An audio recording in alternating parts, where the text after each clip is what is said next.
Hey guys, welcome to my channel, and in this video I'm gonna show you how to a ringtone on Android. So it's super easy and we will make sure you get it right. You just make sure you are logged in and using the latest version, and make sure to watch the complete video carefully to avoid forgetting anything and making mistakes. So let's get started. Here are the few steps to set up custom ringtone on Android phone. Open the setting app on your Android phone.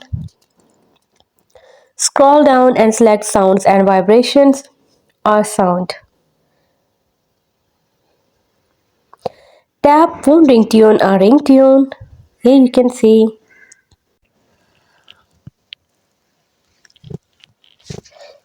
And here you can see I have different ringtones.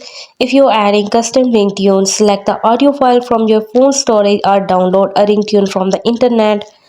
Let me select that one.